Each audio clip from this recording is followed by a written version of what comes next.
The Royal National Institute for the Blind, or RNIB as it is more commonly known, has long been dedicated to helping those with sight problems. My guest today is Brett Wilkins, who is a computer programmer specializing in technology for the blind. Brett, how exactly can a computer assist someone with sight difficulties? The screen, after all, is a visual tool. Well, in fact, computer technology has given the visually impaired a new freedom which was previously denied them. As I'm sure you know, written script for the blind is called Braille. The system of raised bumps that allows blind people to read with their fingertips.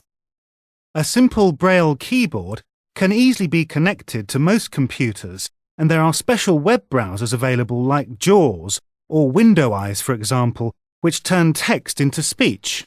Ah, I see you mentioned the web. So someone with sight problems can now surf the internet, assuming they have one of these programs. Theoretically, yes, but in practice we are faced with a number of problems. Many companies, when creating a website, fail to take into consideration the needs of the disabled user. For instance, graphics should have alternative text, and links should have more than a simple click here message, as blind people navigate using the keyboard tab keys rather than the mouse. Unfortunately, this is often not the case, and the reason is usually one of ignorance rather than a desire to be difficult. My aim is to inform as many companies as possible of how to better design their sites and thus give disabled users improved access to the web. And have you met with cooperation? Oh yes, I think companies realise that it is in their best interest to reach as many people as possible, and the blind population are clients, the same as anyone else. You said earlier that computer technology has given blind people new freedom. Can you explain this more fully? Yes.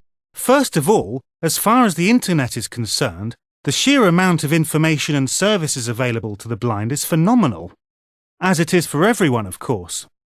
But a blind person can now look up train times unaided, can shop online.